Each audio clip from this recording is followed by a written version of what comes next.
So I again welcome all of you to the class. Let us start electrochemistry right now.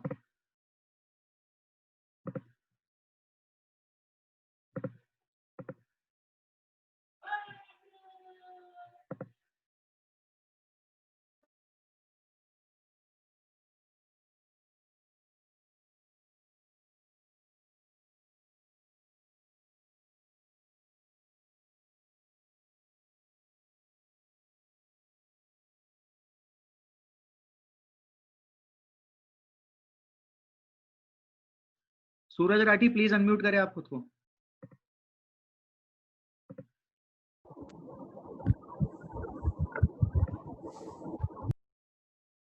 Suraj, can you hear me?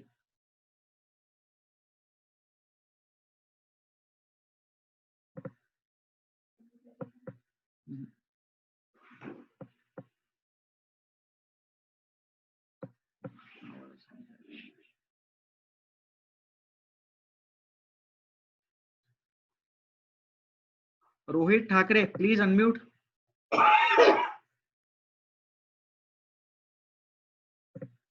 Rohit, please unmute yourself.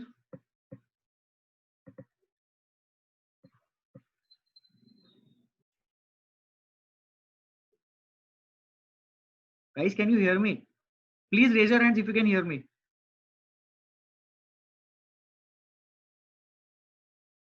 Mihir, unmute yourself, please. Mihir, आपको आवाज आ रही है?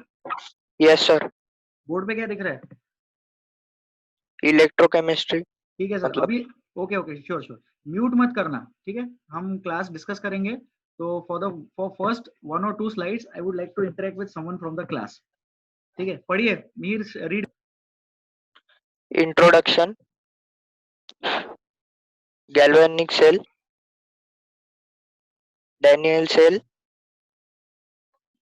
Electrolytic cell, conductance of electrolytes. ठीक है, thank you Mihir. You can mute yourself. मैं internet का speed check करना चाह रहा था. मैं ये देखना चाह रहा था कि टाइम लैग हो रहा है या नहीं हो रहा है. तो नहीं हो रहा है.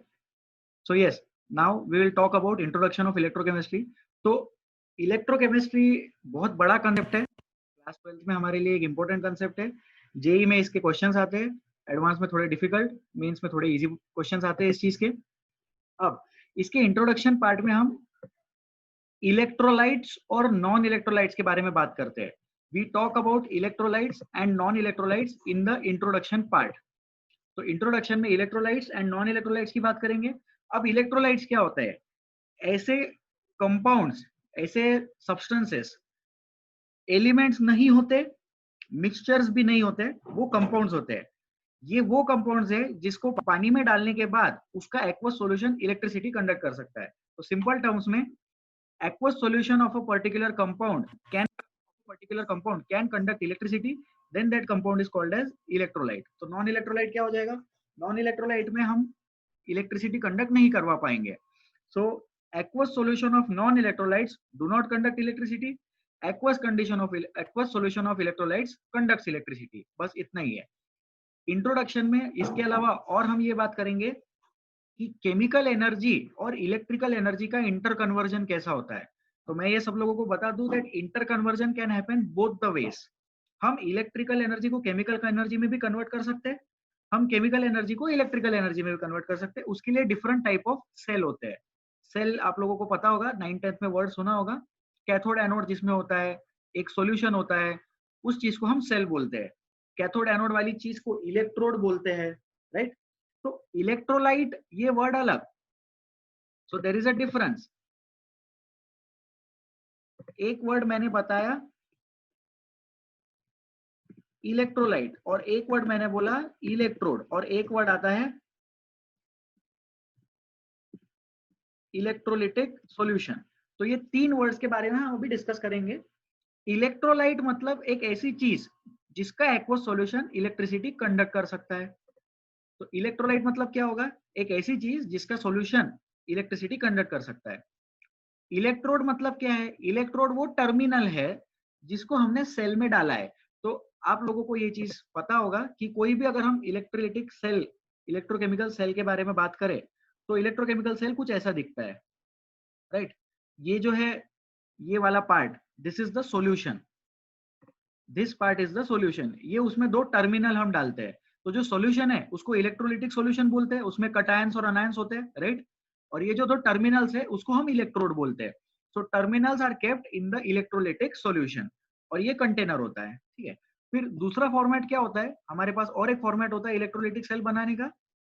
उस फॉर्मेट में हम दो अलग अलग कंटेनर्स लेके आते हैं। हमने क्या किया, दो अलग अलग कंटेनर्स लेके आ गए, उसमें हमने इलेक्ट्रोड इंट्रोड्यूस किया। तो दोनों अलग अलग कंटेनर्स में हमने इलेक्ट्रोड इंट्रोड्यूस कर दिया, दोनों में अलग अलग इलेक्ट्रोलिटिक सॉल्यूशन है, सिंपल सी चीज है, ये पहले भी पढ़ाया गया होगा आप लोगों को ये। और इसी के साथ हमने एक सॉल्ट ब्रिज इंट्रोड्यूस किया है, we have connected a salt bridge over here. तो ये सॉल्ट ब्रिज क्या करता है, सर्किट को अंदर से कंप्लीट करता है। I am sure everyone of us knows what a circuit is. Circuit वो पार्ट होता है जहां से इलेक्ट्रॉन्स फ्लो होते हैं, जिसकी वजह से इलेक्ट्रिसिटी कंडक्ट होती है।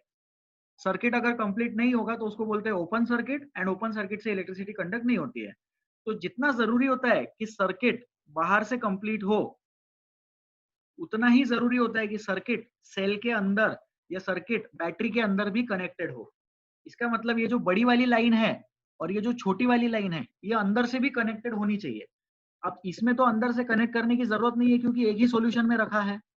इसमें अंदर से कनेक्ट करने की जरूरत है, तो उसके लिए हम यूज करते हैं सॉल्ट ब्रिज। तो इस चीज को हम बोलेंगे सॉल्ट ब्रिज, ठीक है। So I will write this down for you.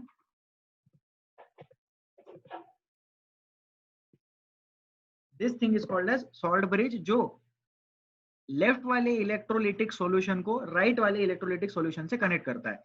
Simple सी चीज है ये। फिर इसके बाद after this we will talk about galvanic cell and electrolytic cell. तो there are two types of electrochemical cell, दो टाइप के इलेक्ट्रोकेमिकल सेल होते हैं, एक होता है गैल्वेनिक सेल और एक होता है इलेक्ट्रोलिटिक सेल। सर दोनों में डिफरेंस क्या है, हम अभी देखेंगे। ये दोनों सेल्स के बारे में पढ़ने के बाद हम कंडक्टेंस ऑफ इलेक्ट्रोलाइट्स देखेंगे, बिकॉज ये टॉपिक पेस में हो गया है। तो कंडक्टेंस ऑफ इलेक्ट्रोलाइट्स में हम कोलरॉज लॉ वाली चीजें यूज करते हैं। सो इलेक्ट्रोलिटिक सेल में we will be talking about Faraday's laws. तो हमारा इंटरेस्ट क्या होता है, हमारा इंटरेस्ट है क्वेश्चन सॉल्व करना। तो इलेक्ट्रोलिटिक सेल पे कैसे क्वेश्चंस आते हैं, तो फैराडेज लॉ वाले क्वेश्चंस आते हैं। गैल्वेनिक सेल पे कैसे क्वेश्चंस आते हैं, तो गैल्वेनिक सेल पे Nernst equation, E naught find करो, वैसे वाले क्वेश्चंस आते हैं, ठीक है। So now initially we will be talking about galvanic cell. तो अभी तक मैंने जो बताया उसमें इंपॉर्टेंट क्या क्या था, उसमें इंपॉर्टेंट सिर्फ ये था कि ये तीन टर्म्स है, ये तीनों टर्म्स का मीनिंग हमें पता होना चाहिए। इलेक्ट्रोलाइट मतलब वो सॉल्यूशन है जिसका सॉल्यूशन, उस चीज का सॉल्यूशन इलेक्ट्रिसिटी कंडक्ट कर सकता है, और वो सॉल्यूशन सिर्फ एक्वस सॉल्यूशन होना चाहिए, कोई दूसरा सॉल्यूशन नहीं चलेगा। That particular thing is to be dissolved in water, and if it conducts electricity then it is an electrolyte. If it does not conduct electricity then it is a non-electrolyte. तो non-electrolyte and electrolyte. Electrode मतलब क्या है, electrode वो terminal होता है जो ऐसे straight line दिखाई दे रही है, ये टर्मिनल को इलेक्ट्रोड बोलते हैं। We call this terminal as electrode, ठीक है। This is metallic thing. ये जो इलेक्ट्रोड होता है ये मेटल का बना होता है, कभी कभी नॉन मेटल का भी होता है, लेकिन हर बार हम most of the times we will take this as metal. ये जो सॉल्यूशन होता है वो मेटल के सॉल्ट का सॉल्यूशन होता है। This solution is of metal salt. Solution होगा तो उसमें कटायंस और अनायंस दोनों प्रेजेंट होंगे, और ये जो इलेक्ट्रोलाइटिक सॉल्यूशन होता है ये इलेक्ट्रोलाइट का बनता है। नॉन इलेक्ट्रोलाइट का सॉल्यूशन नहीं बना पाएंगे क्योंकि वो इलेक्ट्रिसिटी कंडक्ट नहीं कर सकता। अगर इलेक्ट्रिसिटी कंडक्ट नहीं कर सकता है तो हम उसको इलेक्ट्रोकेमिस्ट्री में पढ़ा ही नहीं करते, ठीक है। और ये एक सर्किट होता है, बाहर से जैसे सर्किट कनेक्टेड होना चाहिए वैसा सर्किट अंदर से भी कनेक्टेड होना चाहिए। आपको पता होगा ये जो बड़ी वाली लाइन है इसको पॉजिटिव टर्मिनल बोलते हैं, छोटी वाली लाइन है उसको निगेटिव टर्मिनल बोलते हैं। तो positive terminal and negative terminal must be connected from inside the battery as well, must be connected from inside the cell as well. तो सेल के अंदर से भी वो चीजें कनेक्ट होनी चाहिए, और ये हमने सॉल्ट ब्रिज से उसको कनेक्ट कर दिया, और यहाँ पे सॉल्ट ब्रिज लगाने की जरूरत नहीं है। क्यों जरूरत नहीं है यहाँ पे सॉल्ट ब्रिज लगाने की, क्योंकि सॉल्यूशन कॉमन है। उसी सॉल्यूशन में पॉजिटिव टर्मिनल और निगेटिव टर्मिनल को डिप करके रखा है, और यहाँ पे अलग अलग सॉल्यूशन में डिप करके रखा है हमने। So this is very easy. ये चीज हो गया, इसको हम डिलीट करेंगे, विल मूव अहेड। अब कुछ थर्मोडायनामिक्स के और रेडॉक्स के कंडीशंस है, कुछ कंसेप्ट्स है थर्मोडायनामिक्स और रेडॉक्स के जो हम लोगों को आने चाहिए इलेक्ट्रोकेमिस्ट्री पढ़ने के लिए। बेसिक सी छोटी छोटी चीजें हैं, आप लोगों को पता होंगी, but for the sake of everyone and for the sake of myself as well, thermodynamics हम थोड़ा सा रिवाइज कर लेंगे। पूरा टॉपिक रिवाइज नहीं होगा, सिर्फ हम उसमें से वो पार्ट यूज करेंगे जो इलेक्ट्रोकेमिस्ट्री के लिए यूजफुल है। तो स्पॉन्टेनिटी की हम बात करते हैं। स्पॉन्टेनियस मतलब एक रिएक्शन या process which can happen on its own, no external stimulus is required. उसको कोई इनिशिएशन कंडीशन की जरूरत नहीं होती है, उसको कोई अलग से एनर्जी देने की भी जरूरत नहीं होती है। वो रिएक्शन अपने आप स्टार्ट भी हो जाता है और वो रिएक्शन अपने आप प्रोसीड भी करने लगता है। सो स्पॉन्टेनिटी का मतलब है अ रिएक्शन या a process which can happen on its own. अब इंग्लिश में, in the English language, spontaneous means something which can happen instantaneously. ठीक है, तो मैं घर से बाहर निकला, इट स्टार्टेड टू रेन, तो वो स्पॉन्टेनियस हो गया, एक एग्जांपल था। ठीक है, अगर दूध बहुत ज्यादा गर्म है, कंटेनर को गलती से हाथ लग गया, so spontaneously I withdrew my hand, तो वो वाला स्पॉन्टेनियस जो है वो जल्दी से होता है। यहां वाला स्पॉन्टेनियस जल्दी से हो या ना हो, अपने आप हो सकता है। There is a difference. कोई चीज का जल्दी जल्दी होना या कोई चीज का अपने आप होना।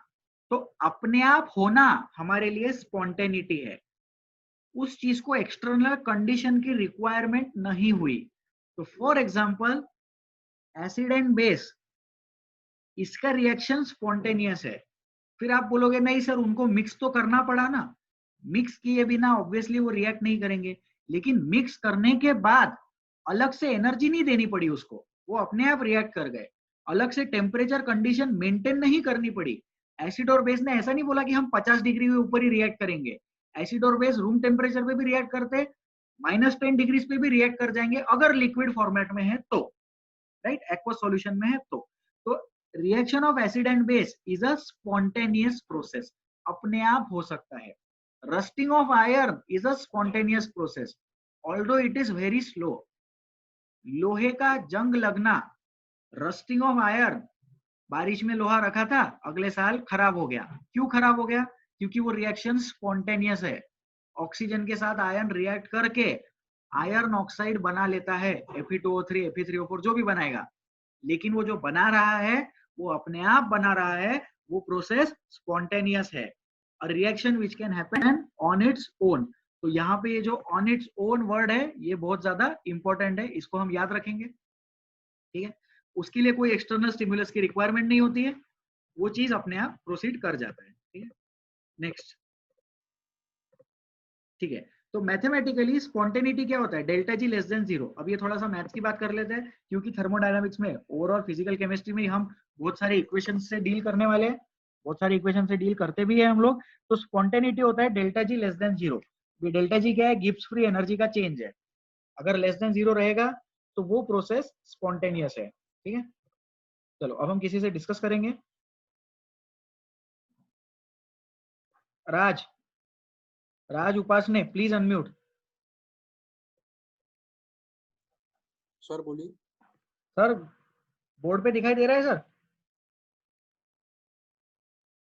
राज रिप्लाई करिए प्लीज, अनम्यूट मत करो खुद को। Sir yes. Yes sir. Sir जो मैं बोल रहा हूँ समझ में आ रहा है? आवाज आ रही है आपको मेरी ठीक से? हाँ sir. Okay sir. Delta G पहले सुना होगा आपने थर्मोडायनामिक्स में, बराबर है? हाँ। अच्छा, और पेस में इलेक्ट्रोकेमिस्ट्री हो गया था सर पूरा? हाँ सर। बुकलेट सॉल्व कर लिया सर इसकी? नो मतलब चल रहा है? ठीक है, तो अब ये इंस्ट्रक्शन सब लोगों के लिए, राज के लिए भी और बाकी सब लोग भी सुने ध्यान से। अब आप लोगों को बुकलेट अटेम्प्ट करना है। पेज का बुकलेट आप पैरेलली सॉल्व करें, जैसे जैसे मेरा टॉपिक चल रहा है, रोज 15-15 10-10 भी क्वेश्चन सॉल्व किए तो भी पेज का बुकलेट अच्छे से सॉल्व हो जाएगा। आपके पास ज्यादा टाइम है तो आप ज्यादा क्वेश्चन भी सॉल्व कर सकते हैं। सबसे ज्यादा इंपॉर्टेंट होता है फिजिकल केमिस्ट्री में, सबसे ज्यादा इंपॉर्टेंट होता है प्रैक्टिस करना, क्वेश्चन सॉल्व करना। तो it is very much important कि आप लोग पेज का बुकलेट सॉल्व करें। राज आपके पास बुकलेट है? सर अभी नहीं है। अभी नहीं है? ठीक है, तो कुछ पेनेशिया करके होगा, उस पे आप लोगों के पास बुकलेट अवेलेबल होगा, पीडीएफ डाउनलोड करना, सॉल्व करना चालू कर देना। ठीक है राज? यस। थर्मोडायनेमिक्स समझ में आया था क्या सर? यस। उसका बुकलेट सॉल्व किया था क्या? सर उसका भी मतलब पूरा नहीं हुआ। पूरा नहीं हुआ है, लेकिन स्टार्ट तो कर दिया था ना। हाँ हाँ। गिब्स फ्री एनर्जी ये वर्ड पहली बार तो नहीं सुन रहे ना? नो नो, पहली बार नहीं। Okay sir, thank you Raj, thank you so much for talking to me. बिल्कुल ऐसे ही हम रेडियो जॉकी जैसे काम करेंगे। किसी एक पर्टिकुलर स्टूडेंट को रैंडमली सिलेक्ट करेंगे, अगर उनकी इच्छा होगी तो वो खुद को अनम्यूट करेंगे और मुझसे बात करेंगे। नहीं इच्छा होगी तो मैं ऐसा अज्यूम करूंगा कि उनको मेरी आवाज ही नहीं आ रही है। एक और स्टूडेंट को पकड़ते हैं। आदित्य, आदित्य अनम्यूट करो खुद को। Aditya please unmute yourself. कैसे है sir Aditya? Aditya hello. Hello Aditya, कैसे हो? अच्छा अच्छा। सर आपका स्पीकर का आवाज कम करो, मेरी आवाज खुद को ही वापस आ रही है मुझे। ओके। हाँ सर। ठीक है आदित्य, रेडॉक्स रिएक्शंस पढ़ा था क्या पहले? Redox, yes sir. रेडॉक्स में ऑक्सीडेशन की डेफिनेशन बता पाएंगे सर आप? Sir reducing of hydrogen. Reducing of hydrogen, और कोई डेफिनेशन इसके अलावा? करेक्ट आंसर था। इसके अलावा भी और कोई डेफिनेशन बताई गई होगी?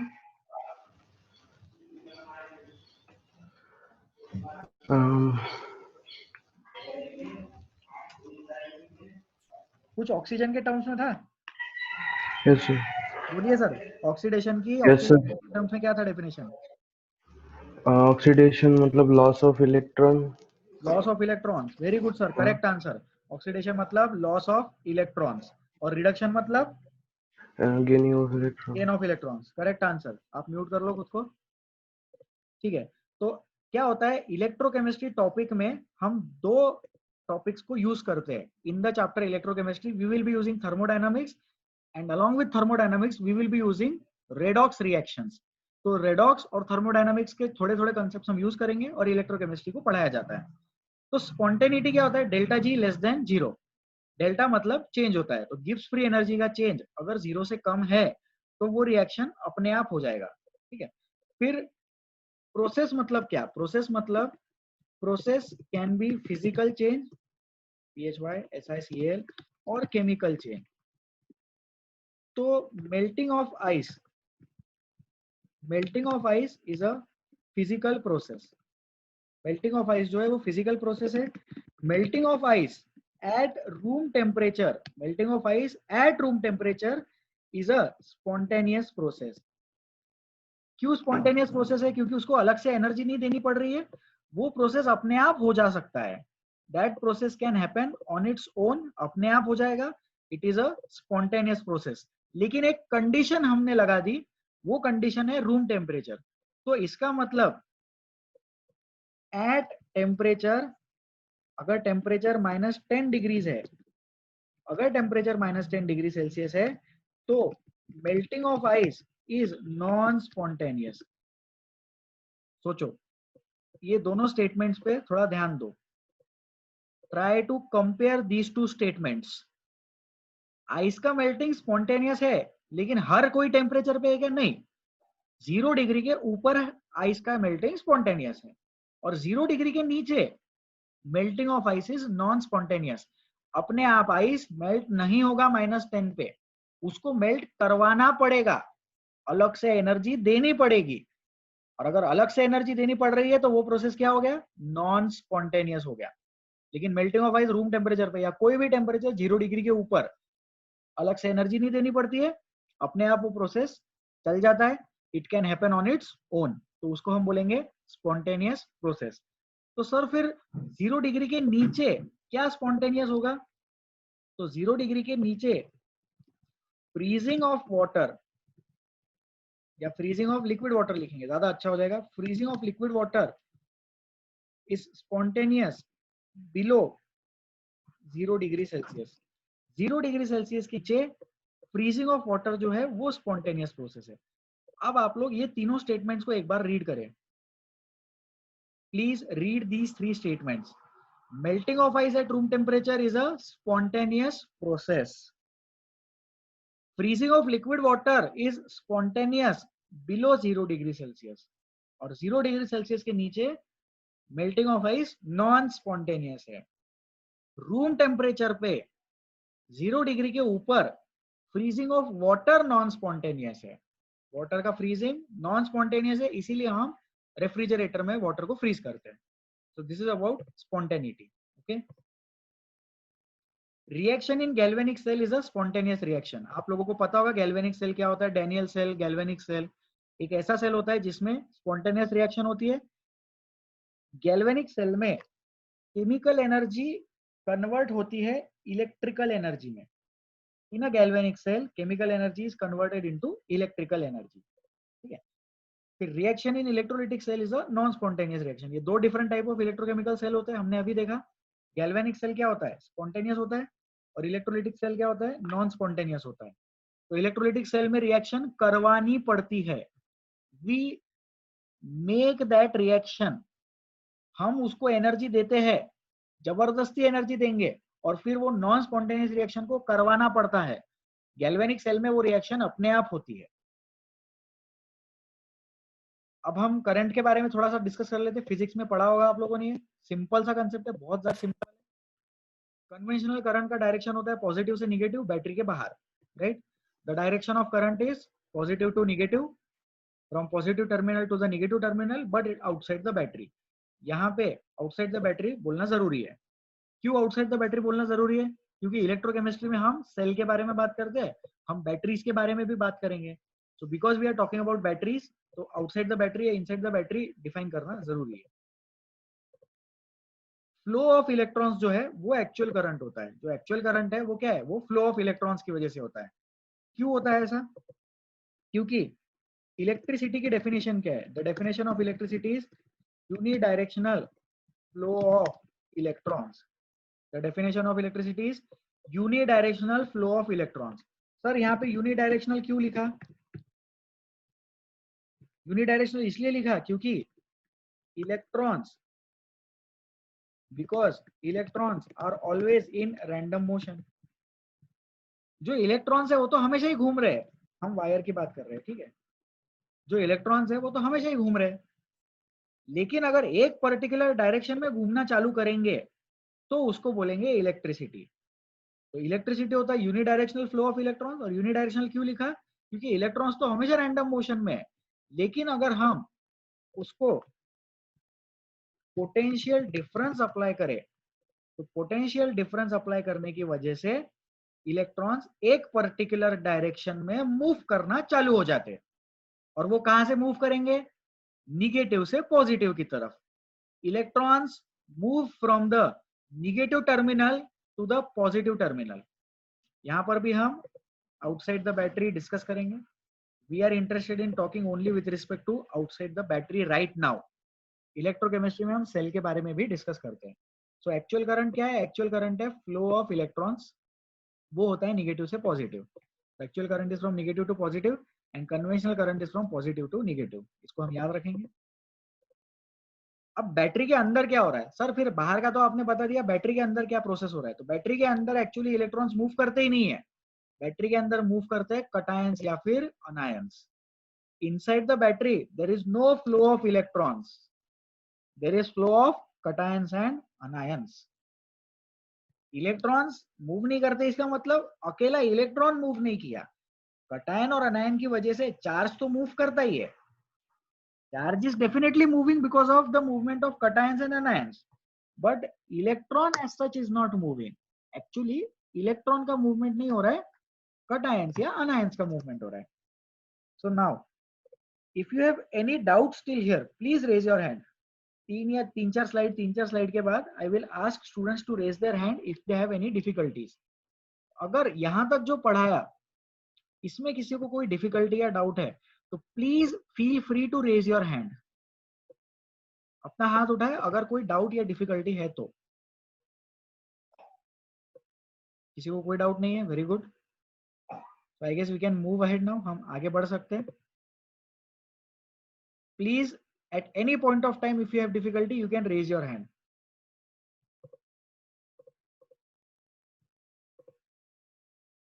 So अब हम बात करेंगे रेडॉक्स की. तो सोचो हमने जब टॉपिक स्टार्ट किया, तो टॉपिक स्टार्ट करने के बाद हमने इंट्रोडक्शन किया.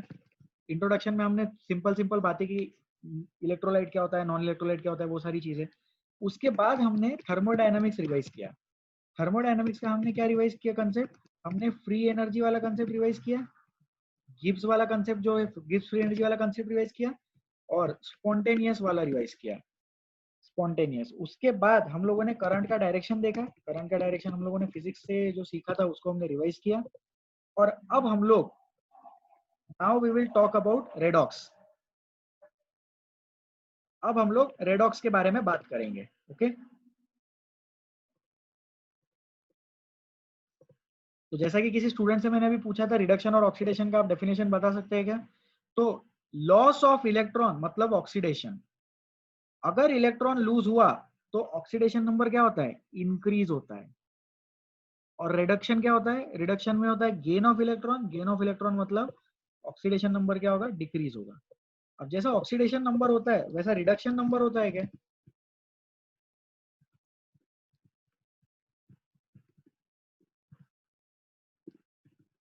रिडक्शन नंबर कुछ नहीं होता है, nothing is defined in this manner. ठीक है, तो ऑक्सीडेशन नंबर सर जैसा ऑक्सीडेशन नंबर है वैसा रिडक्शन नंबर भी तो होना चाहिए ना कुछ उसका पैरेलली, तो ऐसा कुछ नहीं होता है। There is nothing defined in this manner, उसको रिडक्शन नंबर नहीं बोलते, कोई कंसेप्ट नहीं होता रिडक्शन नंबर जैसा।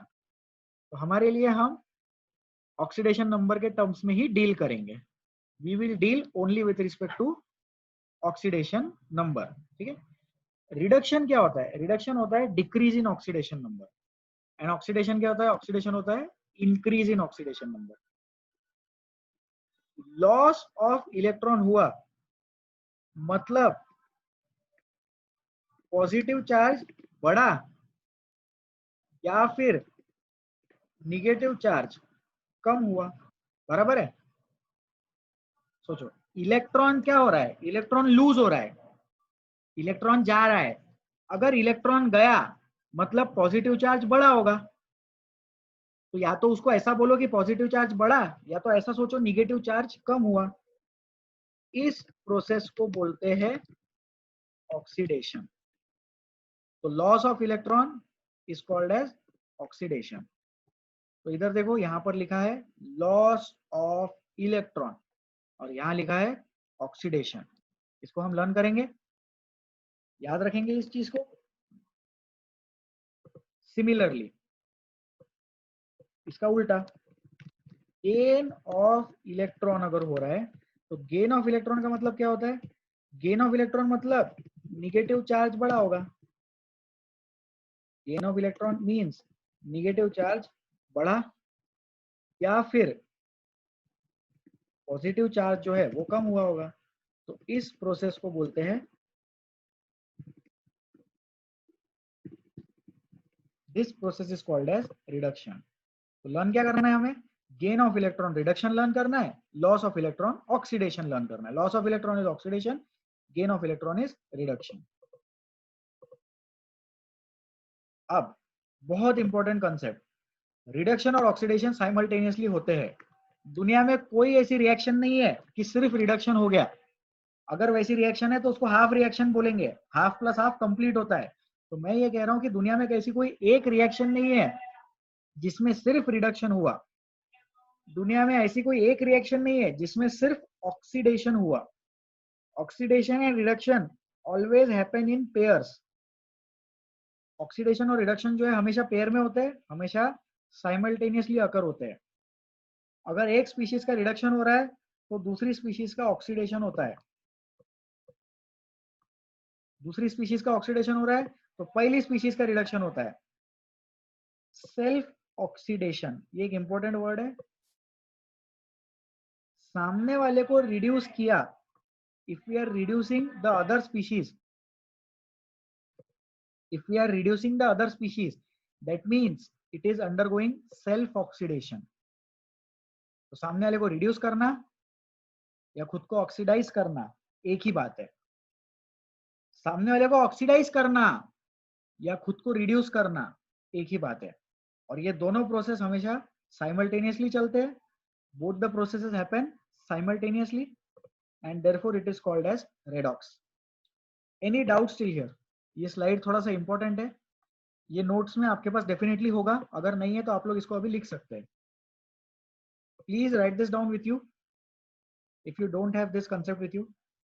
अगर कोई डाउट है तो प्लीज अपना हाथ उठा के डिफिकल्टी पूछ सकते हैं।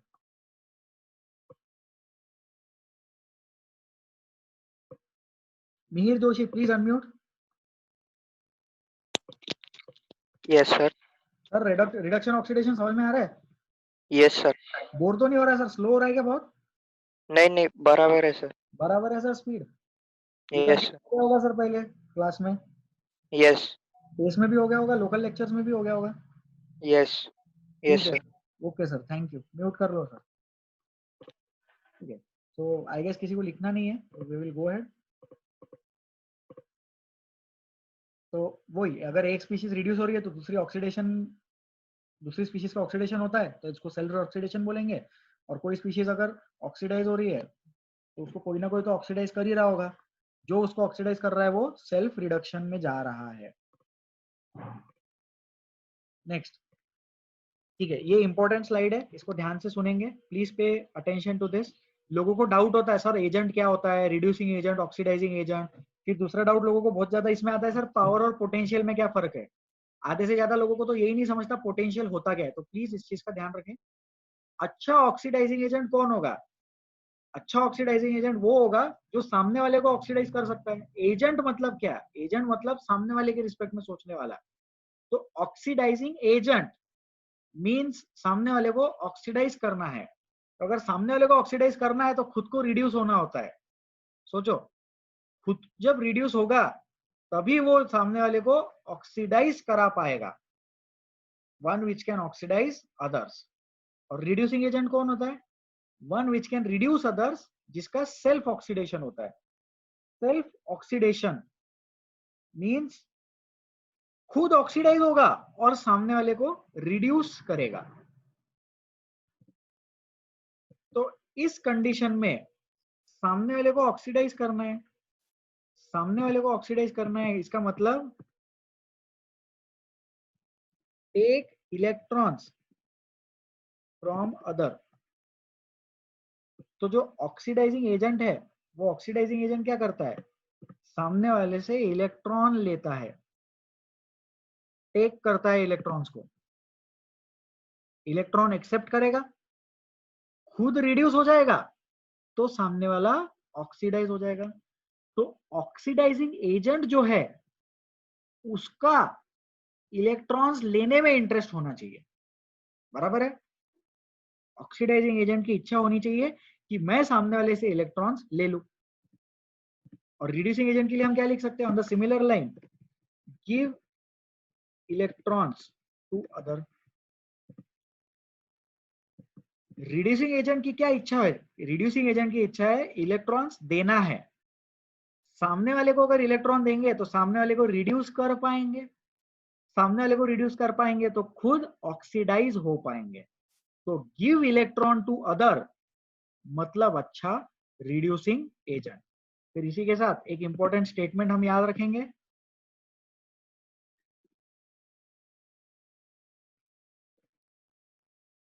Electrons is the currency of chemical reactions. ये स्टेटमेंट याद रखना है। इलेक्ट्रॉन्स को करेंसी जैसा सोचो, जैसे इंडिया में रुपीस चलता है, यूएस में डॉलर चलता है, तो वो क्या है? वहां का करेंसी है। तो इलेक्ट्रॉन्स जो है वो केमिकल रिएक्शन का करेंसी है।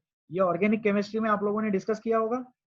ऑर्गेनिक केमिस्ट्री में जितने भी मैकेनिज्म्स होते हैं वो हम इलेक्ट्रॉन्स के मूवमेंट के बेसिस पे लिखते हैं। इलेक्ट्रॉन्स के मूवमेंट पे बेसिस पे लिखते हैं, मतलब हम एरो बनाते हैं ना इलेक्ट्रोकेमिस्ट्री, ऑर्गेनिक केमिस्ट्री में ऐसा एरो बनाया, इलेक्ट्रॉन यहाँ से वहां शिफ्ट हो गया, फिर ऐसा एरो दिखाते हैं, इलेक्ट्रॉन इधर से उधर शिफ्ट होता है, उसको बोलते हैं मैकेनिज्म। तो मैकेनिज्म्स में हम इलेक्ट्रॉन्स का मूवमेंट दिखाते हैं। तो इलेक्ट्रॉन्स क्या है? इलेक्ट्रॉन्स है currency of chemical reactions. Electrons is the currency of chemical reactions. तो ये वाला पार्ट इंपॉर्टेंट है, इसको हम यहाँ लिख देंगे ऐसे। तो रिड्यूसिंग एजेंट कौन? रिड्यूसिंग एजेंट वो होगा जो सामने वाले को इलेक्ट्रॉन दे देगा। Sorry, reducing agent gives electrons, oxidising agent takes electrons. Takes electrons, खुद रिड्यूस हो गया। रिड्यूसिंग एजेंट गिव्स इलेक्ट्रॉन्स, खुद ऑक्सीडाइज हो गया। इजी है ये चीज, इसको याद रखेंगे। अब पोटेंशियल क्या होता है? पोटेंशियल होता है खुद के रिस्पेक्ट में। बोलते हैं ना यार हमारे स्टूडेंट में ना, हमारे बच्चे में सर बहुत ज्यादा पोटेंशियल है, सिर्फ वो पढ़ाई नहीं करता है। तो पोटेंशियल होता है खुद में। Oxidation potential, capacity to get oxidised. Reduction potential, capacity to get reduced. Potential होता है खुद का और पावर होता है सामने वाले के रिस्पेक्ट में। Power is with respect to others.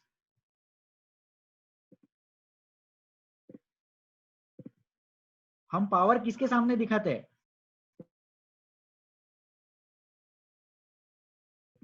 हम पावर किसके लिए दिखाते हैं? हम पावर सामने वाले के रिस्पेक्ट में दिखाते हैं, बराबर है। पोटेंशियल होता है खुद का, लेकिन ताकत दूसरे के लिए होती है। खुद के लिए हमारे पास ताकत नहीं होती है, खुद के लिए हमारे पास सिर्फ होता है पोटेंशियल।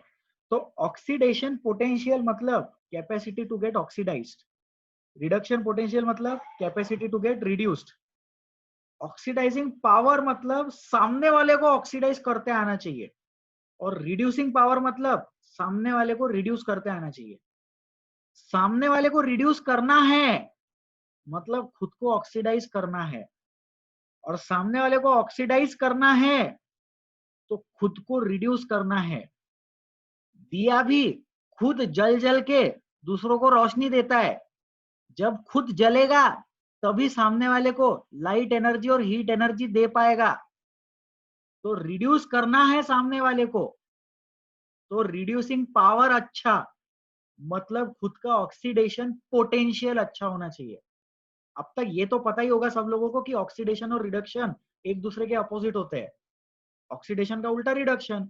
ऑक्सीडेशन मतलब ऑक्सीडेशन, मेरा ऑक्सीडेशन हो रहा है तो मैं इलेक्ट्रॉन दे रहा हूं, सामने वाले का रिडक्शन हो रहा है तो सामने वाला इलेक्ट्रॉन ले रहा है। Electron is the currency of chemical reactions, बराबर है।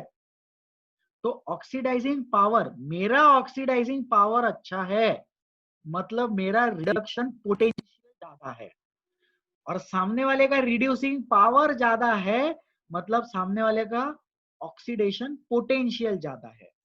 अगर वो खुद अच्छे से ऑक्सीडाइज हो सकता तो सामने वाले को इजीली रिड्यूस कर पाएगा, और अगर मैं सामने वाले को अच्छे से ऑक्सीडाइज कर सकता हूं तो मैं खुद अच्छे से रिड्यूस हो पाऊंगा।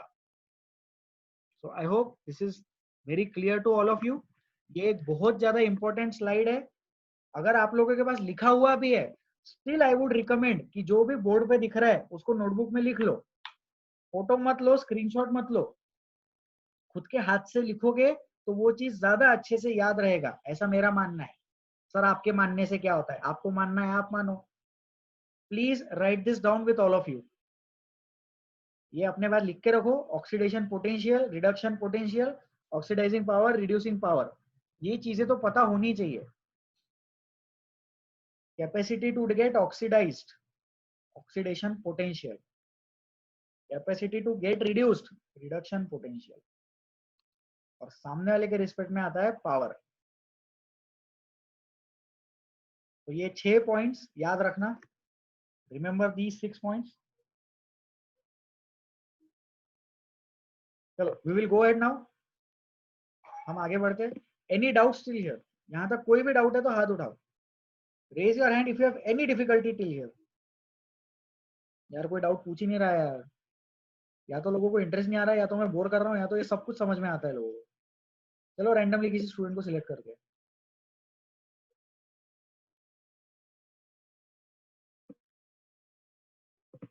जय, जय अनम्यूट करो खुद को।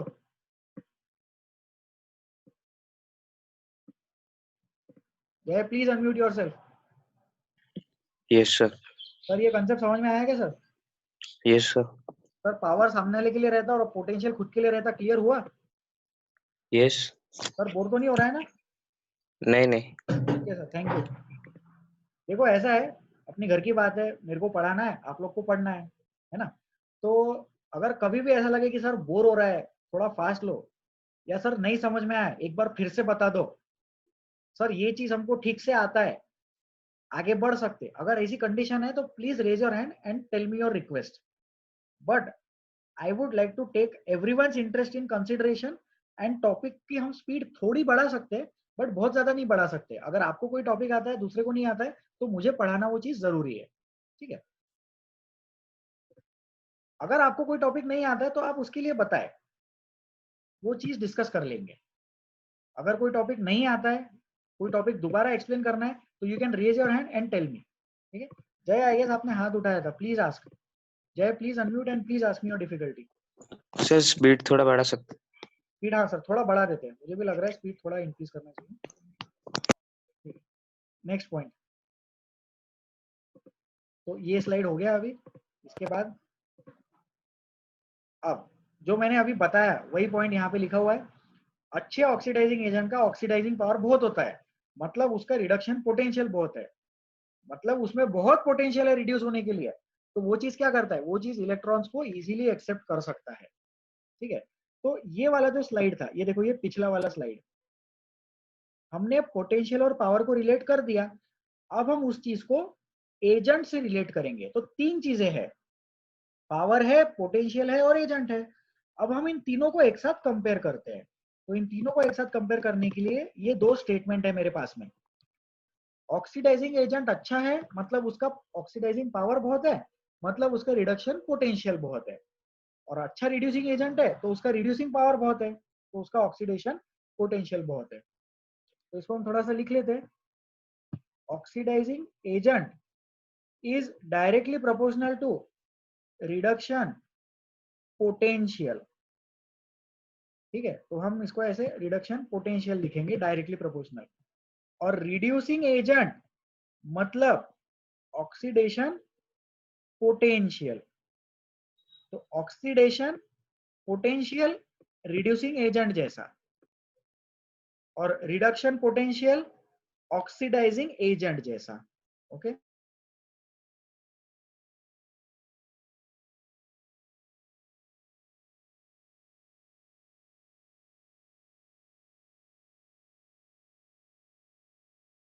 ठीक है, तो आई होप ये वाला पॉइंट भी क्लियर हो गया होगा। पोटेंशियल और एजेंट में उल्टा रिलेशन रहता है, जिसका रिडक्शन पोटेंशियल अच्छा उसका एजेंट ऑक्सीडाइजिंग अच्छा। लेकिन पावर और एजेंट सेम चलता, क्यों? क्योंकि एजेंट भी सामने वाले के लिए और पावर भी सामने वाले के लिए और पोटेंशियल खुद के लिए। तो ये भी हो गया। हम आगे बढ़ते हैं। अब हम कंपैरिजन करेंगे गैल्वेनिक सेल और इलेक्ट्रोलाइटिक सेल का। ये बहुत इजी पॉइंट है, आप लोगों को आता है ये। इलेक्ट्रोकेमिकल सेल के दो टाइप्स होते हैं। There are two types of electrochemical cell, one is galvanic cell and one is electrolytic cell. तो गैल्वेनिक सेल में क्या होता है, केमिकल एनर्जी इलेक्ट्रिकल एनर्जी में कन्वर्ट होती है। इलेक्ट्रोलाइटिक सेल में इलेक्ट्रिकल एनर्जी केमिकल एनर्जी में कन्वर्ट होती है। ये वाला स्पॉन्टेनियस है, ये वाला नॉन स्पॉन्टेनियस है। ये जबरदस्ती कराना पड़ता है। नॉन स्पॉन्टेनियस बोला मतलब जबरदस्ती कराया, स्पॉन्टेनियस मतलब अपने आप हो गया। बहुत अच्छा बच्चा है, पढ़ाई करने खुद से बैठ जाता है। गैल्वेनिक सेल स्पॉन्टेनियस रिएक्शन, उस स्टूडेंट के पीछे लगना पड़ता है, पढ़ाई करो पढ़ाई करो पढ़ाई करो, उसके साथ बैठना पड़ता है पढ़ाई करने के लिए, एक्सटर्नल एनर्जी देनी पड़ रही है। Non spontaneous reaction. अब हमारे काम में क्या आता है सर, ये तो आपने थ्योरी बता दी, हमारे काम की बात बताओ। तो गैल्वेनिक सेल के लिए हमारे काम की बात है नर्स्ट इक्वेशन, कॉन्सेंट्रेशन सेल और ई नॉट वाले क्वेश्चन। याद करो, ऐसे क्वेश्चन आप लोगों ने डिस्कस किए होंगे। Cathode minus anode, E not निकालना, ई नॉट अगर पॉजिटिव है तो वो सेल स्पॉन्टेनियस है, ई नॉट निगेटिव है तो वो सेल काम नहीं करेगा। तो वो सारी चीजें आती है गैल्वेनिक सेल में, मतलब नर्स्ट इक्वेशन वाले क्वेश्चंस, कॉन्सेंट्रेशन सेल वाले क्वेश्चंस और ई नॉट कैलकुलेशन वाले क्वेश्चंस आते हैं गैल्वेनिक सेल में। और इलेक्ट्रोलाइटिक सेल में आता है फैराडेज लॉस और कितनी क्वांटिटी डिपॉजिट हुई। इलेक्ट्रोलाइटिक सेल में हम फैराडेज लॉ के बारे में बात करेंगे। दो फैराडेज लॉ है, वो भी हम जल्दी से डिस्कस करने वाले हैं in future classes obviously. Comparison हो गया। इलेक्ट्रोलाइट और नॉन इलेक्ट्रोलाइट क्या होते हैं डिस्कस कर लिया हमने already. Solutions are classified as electrolytes and non electrolytes. इसमें एक इंपॉर्टेंट पॉइंट है, अभी हम डिस्कस करेंगे। इलेक्ट्रोलाइट्स वो होते हैं जिनका एक्वस सॉल्यूशन इलेक्ट्रिसिटी कंडक्ट कर सकता है। ध्यान रखें कि हमें एक्वस सॉल्यूशन के टर्म्स में ही बात करनी है। We are interested only with respect to aqueous solution. हम किसी दूसरे सॉल्यूशन में बात नहीं करते, हम एक्वस सॉल्यूशन में ही बात करते हैं। क्यों? क्योंकि एक्वस सॉल्यूशन में वो इजीली इलेक्ट्रिसिटी कंडक्ट कर सकता है। फिर आप चलो ये स्टूडेंट से ही पूछ लेते हैं। एक क्वेश्चन है, अगर आपको आंसर आता है तो आप उसका हाथ उठाएं और मुझे आंसर बताएं।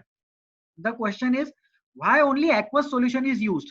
बेंजीन या कार्बन टेट्राक्लोराइड क्यों यूज नहीं करते? सिर्फ एक्वस सॉल्यूशन ही क्यों यूज करते हैं? जैसे इलेक्ट्रोलाइट्स के लिए ही नहीं, एसिड बेसिस सॉल्ट्स भी आप लोगों ने पढ़ा होगा। तो अरेनियस थ्योरी में भी हमने सिर्फ एक्वस सॉल्यूशन बोला, तो ऐसा क्यों? Why are we considered only with respect to the aqueous solution? Please raise your hand if you have the answer. Shri बताइए answer. Water is the universal solvent. Okay sir, water is the universal solvent, correct answer, but इससे और एक ज्यादा अच्छा answer है। आपका answer correct है, but I am looking for some another answer. Shri इसके बारे में और थोड़ा सोचिए, ठीक है? कपिल बताएंगे, कपिल कुलकर्णी। सर आयंस मतलब इजीली प्रेजेंट रहते। क्यों सर, आयंस वाटर में इजीली क्यों प्रेजेंट रहते हैं? आपका आंसर करेक्ट था, थोड़ा और डिस्कस करते हैं कपिल के साथ। सर डिसोसिएट हो जाते वहां पे वो। क्यों डिसोसिएट होते सर? वाटर में ही क्यों डिसोसिएट हो रहे, बेंजीन में क्यों नहीं डिसोसिएट होते? थोड़ा सोचो कपिल इस पे। आपका आंसर करेक्ट है, आप सही डायरेक्शन में सोच रहे हो, थोड़ा और पुश करो। चीजें वाटर में ही क्यों डिसोसिएट हो रही है, चीजें बेंजीन में क्यों डिसोसिएट नहीं होती? कपिल समझ में आ रहा है? हाँ यस सर। ठीक है, थोड़ा सोचो इस पे। बाकी लोग भी सोच सकते हैं। Please raise your hand if you have some thinking. अगर आपने थोड़ा बहुत सोचा है तो आप इसका आंसर बता सकते हैं। नहीं? चलो मैं बताता हूँ।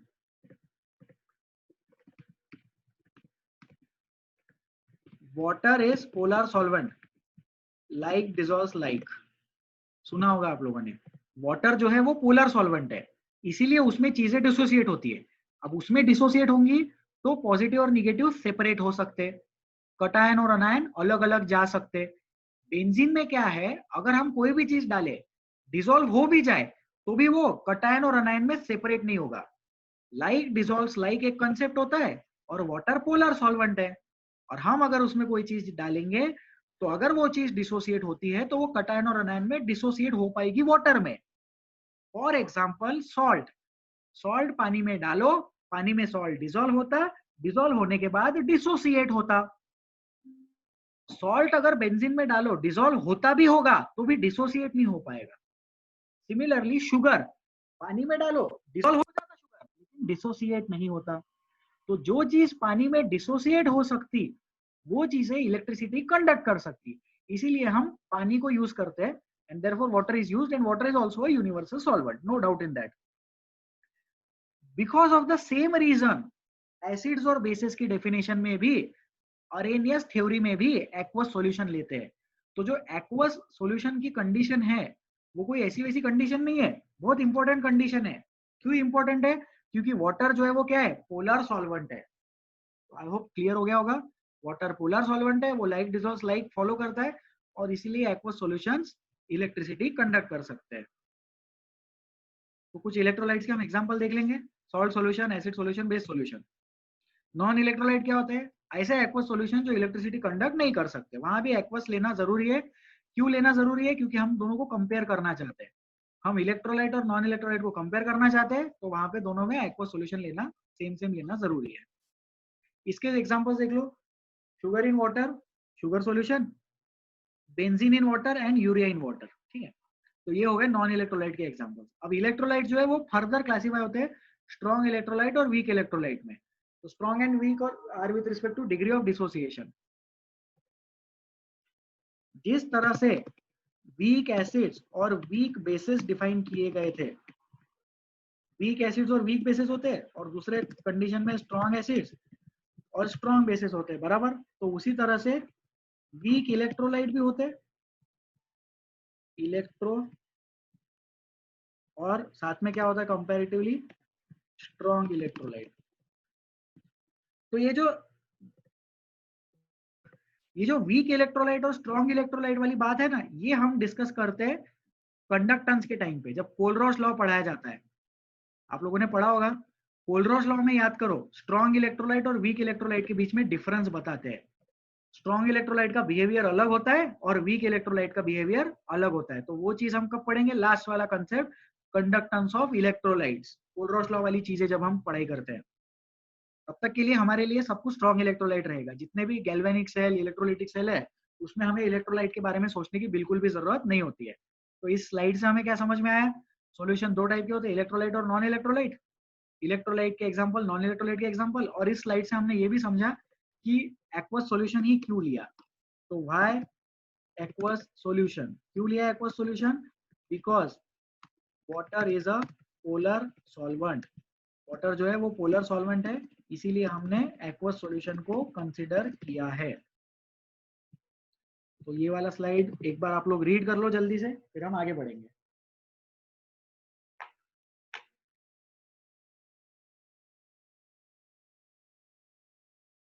चलो बस हो गया, रीड कर लिया होगा, अपन आगे बढ़ते हैं अभी। अब हम गैल्वेनिक सेल के बारे में बात करेंगे। तो गैल्वेनिक सेल जो होता है वो पहला वाला कैटेगरी है इलेक्ट्रोकेमिकल सेल का, दूसरा कैटेगरी इलेक्ट्रोलिटिक सेल है। गैल्वेनिक सेल में क्या होता है, दो टर्मिनल होते हैं इलेक्ट्रोलिटिक सेल में, दो टर्मिनल है, सॉल्यूशन है, कैथोड और एनोड है प्रेजेंट है, उसको सॉल्यूशन में डाल दिया मस्त एकदम, और दो डिफरेंट कंटेनर यूज करेंगे तो सॉल्ट ब्रिज यूज करते हैं, ये हमने ऑलरेडी डिस्कस कर लिया है। तो गैल्वेनिक सेल कैसा होता है, गैल्वेनिक सेल होता है ऐसा, उसमें होता है इलेक्ट्रोलिटिक सॉल्यूशन और यहाँ पे टर्मिनल लगा दिए। अब ये जो टर्मिनल है ये बाहर से सर्किट में कनेक्ट करके शिफ्ट करेंगे हम।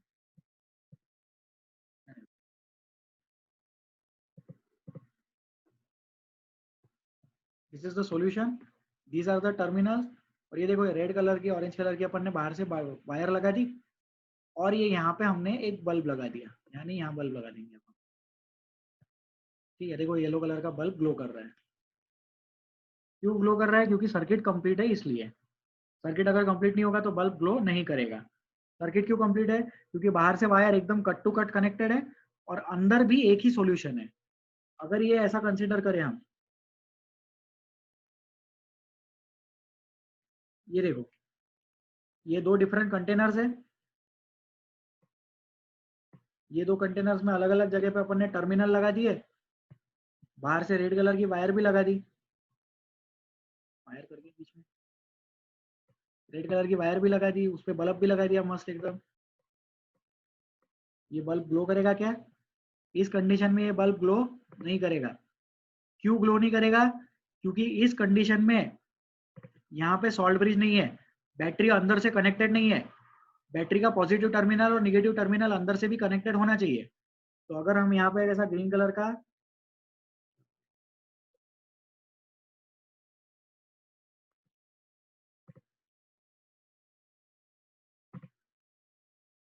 ये ग्रीन कलर का हमने सॉल्ट ब्रिज लगा दिया, इलेक्ट्रोलाइटिक सॉल्यूशन भी डाल दिया अपन ने, अगर ये कंडीशन मेंटेन करेंगे तो ही यहाँ पे जो बल्ब है वो ग्लो करेगा। इजी है ये चीज, बहुत ज्यादा एक्सप्लेन करने की जरूरत नहीं है इसमें। दोनों टर्मिनल प्रेजेंट होता है सेल में, एक होता है कैथोड और एक होता है एनोड, उसको सॉल्ट ब्रिज से कनेक्ट करते हैं। इजी है ये चीज। Anode is the terminal where oxidation occurs, cathode is the terminal where reduction occurs. अब प्लीज ध्यान रखें कि कैथोड मतलब निगेटिव और एनोड मतलब पॉजिटिव, ऐसा नहीं होता। कैथोड पॉजिटिव निगेटिव कुछ भी हो सकता, एनोड पॉजिटिव निगेटिव कुछ भी हो सकता। कैथोड और एनोड का डेफिनेशन चार्ज के रिस्पेक्ट में न बनाए। एनोड वो है जहां पे ऑक्सीडेशन होता और कैथोड वो है जहां पे रिडक्शन होता है। इसको ध्यान रखेंगे और इसको ऐसे ही लर्न करेंगे। याद रखने का तरीका, vowel vowel consonant consonant, A E I O U बराबर है, ए E I O you vowels होते हैं। तो A for anode, O for oxidation, and consonant consonant, C for cathode, R for reduction. तो कैथोड में होता है रिडक्शन, एनोड पे होता है ऑक्सीडेशन। ये यूनिवर्सल डेफिनेशन है, इसको याद रखना। अब पॉजिटिव निगेटिव भूल जाओ, कैथोड पे होता है रिडक्शन, एनोड पे होता है ऑक्सीडेशन। याद रखने का तरीका, वोवेल जाता है वोवेल के साथ, कॉन्सोनेंट जाता है कॉन्सोनेंट के साथ, बिल्कुल लाइक डिसॉल्व्स लाइक जैसी कंडीशन। ठीक है, तो एनोड पे होता है ऑक्सीडेशन, कैथोड पे होगा रिडक्शन। अब गैल्वेनिक और डैनियल सेल में क्या डिफरेंस है? तो गैल्वेनिक सेल वो होता है जहां पे रेडॉक्स रिएक्शन होता है स्पॉन्टेनियसली और केमिकल एनर्जी को इलेक्ट्रिकल एनर्जी में कन्वर्ट करते हैं। इस पूरे डेफिनेशन में सबसे ज्यादा इंपॉर्टेंट वर्ड है स्पॉन्टेनियस। पूरे डेफिनेशन में सबसे ज्यादा इंपॉर्टेंट वर्ड स्पॉन्टेनियस है, can happen on its own. पूरा का पूरा गैल्वेनिक सेल का कंसेप्ट ही स्पॉन्टेनिटी पे बेस्ड है। अगर इलेक्ट्रिकल एनर्जी जनरेट हो रही है spontaneously if the electrical energy is being generated spontaneously तो ही उस चीज को गैल्वेनिक सेल बोलेंगे। Okay, next point, Daniell cell क्या होता है? एक गैल्वेनिक सेल का ऐसा एग्जांपल है जिसमें जिंक एनोड है और कॉपर कैथोड है। Zinc is the anode and copper is the cathode. तो दुनिया का कोई भी गैल्वेनिक सेल डैनियल सेल है क्या? नहीं। लेकिन डैनियल सेल गैल्वेनिक सेल है क्या? हाँ, क्योंकि डैनियल सेल में जिंक वाला बनता है एनोड और कॉपर वाला बनता है कैथोड। अब इसको भी याद रखने का एक ट्रिक है, C for cathode, C for copper. लेकिन ये ट्रिक सिर्फ डैनियल के लिए यूज करना, कोई भी सेल के लिए यूज मत करना। कॉपर कैथोड बनेगा या एनोड बनेगा ये फिक्स नहीं है। कॉपर कैथोड भी बन सकता है, एनोड भी बन सकता है, वो तो डिपेंड करेगा सामने वाला क्या चीज है। हाँ, लेकिन अगर सामने जिंक है तो कॉपर कैथोड बनेगा। Please don't remember that copper will always be cathode. सामने जिंक है तो जिंक बोलेगा मैं एनोड बनता और आप कैथोड बन जाओ, तो कॉपर कैथोड बनेगा। फिर आप लोगों को ये चीज डेफिनेटली पता होगा कि एक इलेक्ट्रोकेमिकल सीरीज होता है, उस सीरीज के रिस्पेक्ट में डिफाइन होता है कि कैथोड कौन बनेगा और एनोड कौन बनेगा। ऊपर वाला क्या बनता है, नीचे वाला क्या बनता है, ये सारी चीजें हम लोगों को पता है, वो हम डिस्कस भी करेंगे। लेकिन डैनियल सेल में zinc is the anode and copper is the cathode. तो जिंक वाले टर्मिनल पे क्या होगा? एनोड पे क्या होता है? जिंक टर्मिनल पे होगा ऑक्सीडेशन, और कॉपर टर्मिनल पे क्या होगा? कॉपर टर्मिनल पे होगा रिडक्शन। कॉपर टर्मिनल पे रिडक्शन होगा और जिंक टर्मिनल पे ऑक्सीडेशन होगा। ये सिर्फ फिक्स है किसके लिए? डैनियल सेल के लिए। जिंक दुनिया में हर बार एनोड बनेगा क्या? नहीं, डिपेंड करता है। लेकिन कॉपर के साथ जिंक एनोड बनेगा। ठीक है, तो यहां तक क्लियर हो गया? इसमें और कुछ है क्या? और कुछ नहीं है इसमें। ये डायग्राम टेक्स्ट बुक से लिया हुआ है, इसको हम अभी डिस्कस करेंगे। I will be discussing this diagram with you. Please pay attention and thank you for your patience. इसमें देखो क्या दिख रहा है, इसमें सॉल्यूशन दिख रहा है जिंक का, वो सॉल्ट ऑफ जिंक है, और यहाँ पे कॉपर का सॉल्यूशन है, ये सॉल्ट ऑफ कॉपर है। तो ये CuSO4 वाली चीज है, ये ZnSO4 है। इमेजिन कर सकते हैं ZnSO4 is the salt of zinc, CuSO4 is the salt of copper. CuSO4 solution right side में, ZnSO4 सॉल्यूशन लेफ्ट साइड में। इसमें ये टर्मिनल भी लगा दिए। देखो कॉपर कैसा रेडिश कलर का होता है, रेडिश ब्राउन कलर का होता है, ये कॉपर का टर्मिनल है। जिंक टर्मिनल है ग्रे कलर का।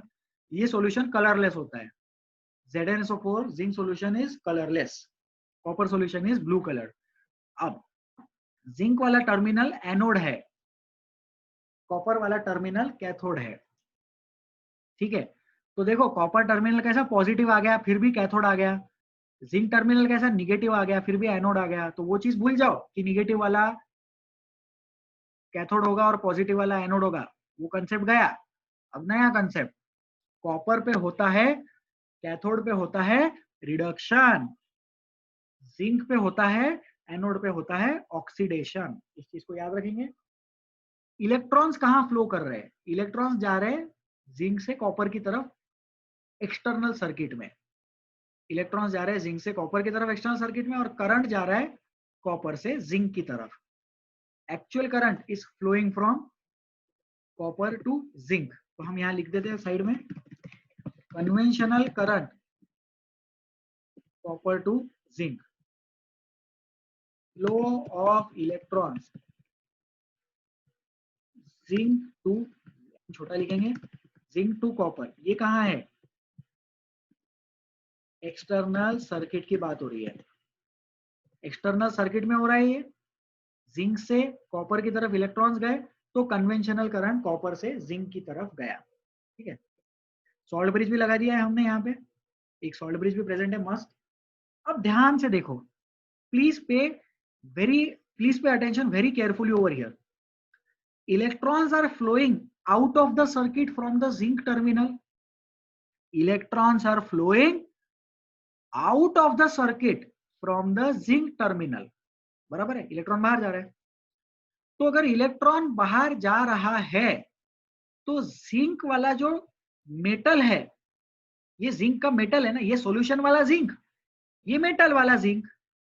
तो मेटल वाले जिंक ने इलेक्ट्रॉन दिया, मेटल वाले जिंक ने इलेक्ट्रॉन दिया और उसने मेटल का कटायन पानी में छोड़ दिया। जिंक वाले टर्मिनल पे क्या रिएक्शन हो रही होगी? जिंक वाले टर्मिनल पे रिएक्शन हो रही है Zn gives Zn2 plus 2 electrons. Zinc वाले टर्मिनल पे ये रिएक्शन हो रही है। ध्यान दो, ये जो जिंक है ये मेटल वाला मतलब टर्मिनल वाला, और टर्मिनल वाला जिंक जो है उसने इलेक्ट्रॉन ऊपर दे दिए और उसका कटायन पानी में डूब गया, कटायन पानी में चला गया। ये एरो मत देखो, ये एरो फ्लो ऑफ इलेक्ट्रॉन्स का एरो है, हमें इस एरो में इंटरेस्ट नहीं है। अभी हम ये देख रहे हैं कि जो जिंक का जो रॉड है, ये जिंक का मेटल है, ये टूट टूट के पानी में गिर रहा है। क्यों गिर रहा है? क्योंकि इसके इलेक्ट्रॉन ऊपर जा रहे हैं और कटायंस नीचे जा रहे हैं। तो ये प्रोसेस कैसा हो रहा है? This process is happening similar to चाय में जैसे बिस्किट डुबाते। सोचो, चाय में पार्ले जी का बिस्किट लेते, अपन चाय में उसको डिप करते, पार्ले जी का बिस्किट चाय में गिर के टूट के अंदर चला जाता और बिस्किट को ऊपर लिया तो आधा ही बिस्किट आता, बराबर। तो जैसा पार्ले जी का बिस्किट रहता है वो वाली प्रोसेस हो रही है जिंक वाले टर्मिनल पे, कुछ तो भी टूट के नीचे गिर रहा है। यहां तक क्लियर हो गया होगा सबको?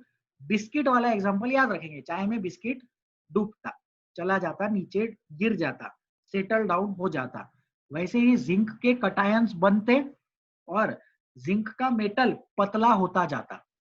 The metal electrode becomes thinner and thinner. जैसा बिस्किट टूट के चला गया तो बिस्किट का क्वांटिटी कम हो गया, तो जिंक इलेक्ट्रोड का क्वांटिटी कम हो जाता। ठीक है यहां तक? अब उल्टा अपोजिट साइड देखते, कॉपर में क्या होता है। तो कॉपर में क्या हो रहा है? कॉपर वाले टर्मिनल पे क्या हो रहा है? इलेक्ट्रॉन्स बाहर से आ रहे हैं। सोचो, ऐसे बाहर से इलेक्ट्रॉन्स आए, so imagine that this is the copper terminal, okay? ये कॉपर टर्मिनल है, ऊपर से इलेक्ट्रॉन्स ऐसे आए, यहां से इलेक्ट्रॉन आए और ये यहाँ पे इलेक्ट्रॉन जमा हो गए बाहर की तरफ, बिल्कुल एकदम बाउंड्री पे। एक सेकेंड प्लीज, 1 सेकेंड। यस, देखो एकदम बाउंड्री वाली कंडीशन पे स्पॉटलाइट को देखो, ये यहाँ पे ऐसे इलेक्ट्रॉन आके जमा हो जाते। वो इलेक्ट्रॉन कॉपर के इलेक्ट्रोड को छोड़ के पानी में नहीं जाते, वो इलेक्ट्रॉन वहां पे जमा है और कॉपर के कटायन क्या करते? वो इलेक्ट्रॉन को पकड़ने के लिए आते। तो सोचो, ये कॉपर का कटायन है Cu2+, इसको पता चला कि यहाँ पे इलेक्ट्रॉन मिल रहा है, ये इस इलेक्ट्रॉन को पकड़ने के लिए इधर चला गया। तो ये प्रोसेस कैसा हो रहा है? मछली पकड़ने जैसा। This process is similar to fishing. हम क्या करते हैं?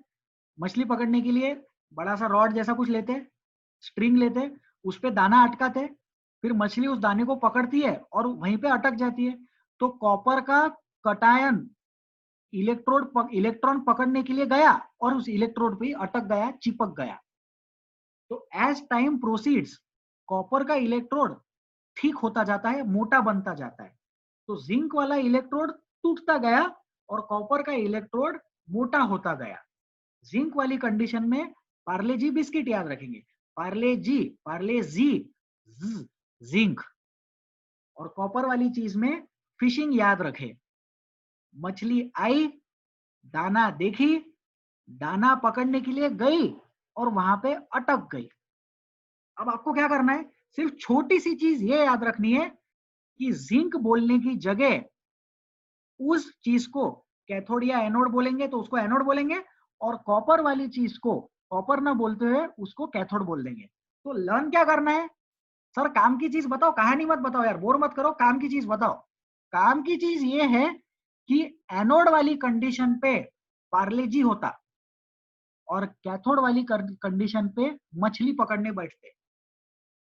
कैथोड वाली कंडीशन पे इलेक्ट्रॉन सिस्टम में जाते और एनोड वाली कंडीशन से इलेक्ट्रॉन सिस्टम से मिलते। बस इतना याद रखने का। एनोड कंडीशन सिस्टम ने इलेक्ट्रॉन दिया, कैथोड कंडीशन सिस्टम ने इलेक्ट्रॉन लिया।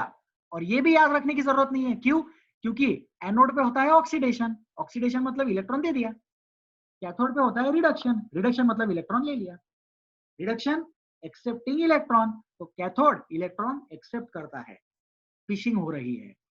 और एनोड वाली कंडीशन पे पार्ले जी का बिस्किट चाय में डूब के चला गया। तो ये चीज हम याद रखेंगे, ये डायग्राम भी आप लोग याद रखेंगे, I am very much sure. Zinc वाला इलेक्ट्रोड टूट के गिर रहा और कॉपर का इलेक्ट्रोड थिक होता जा रहा है, मोटा बनता जा रहा है। तो अब इसमें आप लोग सोचो कि ये जो कलर है, ये जो ब्लू कलर है, वो ब्लू वाला कलर डिम होगा या और ज्यादा ब्राइट होगा? Please raise your hand if you have the answer. My question is, blue वाला जो कलर है कॉपर सल्फेट सॉल्यूशन का, वो कलर ज्यादा स्ट्रांग बनेगा कि डिम हो जाएगा? तेजस आंसर देंगे।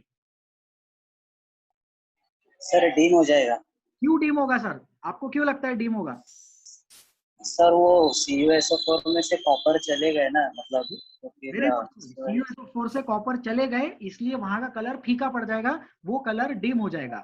और जो रॉड है, वो रॉड का कलर ज्यादा रेड नहीं होगा, वो रॉड सिर्फ मोटा हो जाएगा, क्योंकि जो एटम है, नए नए एटम उसको चिपके ना, वो नए नए एटम अंदर नहीं चले गए कलर का कॉन्सेंट्रेशन बढ़ाने के लिए। कॉपर रॉड का क्वांटिटी बढ़ेगा, पहले 10 ग्राम का कॉपर रॉड था तो बाद में 10.1 ग्राम का कॉपर रॉड हो जाएगा। ठीक है साहब, ये चीज बताए कि जो लेफ्ट वाला सॉल्यूशन है वो तो कलरलेस है। हाँ तो अगर उसका सपोज इमेजिन करो, उसका ब्लू तो इधर ही है, उसका सपोज ग्रीन कलर होता, तो वो ग्रीन वाला कलर ज्यादा डिम होता कि और ज्यादा ग्रीनिश बढ़ता? सर वो उसमें चेंज नहीं होगा सर, सर मतलब इसमें चेंज नहीं होगा क्योंकि ये कलरलेस है। ठीक है, कपिल आंसर देंगे। तेजस 2 मिनट रुक जाओ, कपिल आंसर दीजिए। सर और ग्रीनिश होगा। और ग्रीनिश होगा, वेरी गुड। तो कैथोड वाला कंटेनर है, कैथोड वाले कंटेनर का कलर डिम होता जाएगा, एनोड वाले कंटेनर का कलर ब्राइटन होता जाएगा, क्योंकि उसमें और ज्यादा चीजें आ गई। पहले 50 एक्स पॉजिटिव की वजह से कलर था, तो अब 60 पॉजिटिव वालों की वजह से कलर है। आप लोगों को ये चीज पता होगी, डी ब्लॉक में आप लोगों ने पढ़ा होगा कि colour is important because of DD transition. DD transition की वजह से कलर होता है, और वो चीज कटायन का कलर होता है बेसिकली। तो आप लोगों को लर्न होगा ये, CuSO4 में Cu2+ की वजह से ब्लू कलर, इसलिए उसको बोलते हैं ब्लू विट्रियोल। ZnSO4 कलरलेस है, अगर वो कलरलेस नहीं होता तो over a period of time उसका कलर का कॉन्सेंट्रेशन बढ़ता जाता, ज्यादा ब्राइट कलर आ जाता। तो ठीक है, दिस इज गुड। तो ये पॉइंट सबको समझ में आया होगा। हम आगे बढ़ते हैं, अभी इसको डिलीट करेंगे। तो अभी मैंने जो बताया वो इधर लिख दिया है मैंने। Copper is the cathode and zinc is the anode. Copper क्या है? कैथोड है, और जिंक क्या है? एनोड है। रिडक्शन होता है कॉपर पे, इसका मतलब Cu2+ कन्वर्ट हुआ Cu में, Cu2+ sticks to the electrode and it's deposited in the form of copper. Copper zero के फॉर्मेट में वो डिपॉजिट हुआ। अब लोगों को क्या लगता है डिपॉजिट होना मतलब कंटेनर में नीचे जमा हुआ? क्या नहीं, डिपॉजिट मतलब उस इलेक्ट्रोड के ऊपर जाके भी चिपक सकते। और इसके लिए एग्जांपल हम क्या याद रखेंगे? फिशिंग वाला। तो कैथोड पे क्या होता है? कैथोड पे हम मछली पकड़ने जाते हैं। एनोड पे क्या होता है? एनोड पे पार्ले जी का बिस्किट चाय में डूब जाता, टूट के गिर जाता। तो oxidation takes place at zinc, it means that zinc gets converted to Zn2+। तो वहां पे कटायन बना, और जिंक जो है वो ब्रेक डाउन हो जाता है इलेक्ट्रोड से and falls in the solution in the form of Zn2+। इसको हम पार्ले जी वाला बिस्किट का एग्जांपल याद रखेंगे। ठीक है, मैं चाहता हूं कि आप लोग ये स्लाइड लिख लो। Please write this slide with you, even though आपको आता होगा। I know all of you are very comfortable with this concept, but still मैं चाहता हूं कि एक बार जल्दी से ये स्लाइड आप लोग लिख लो।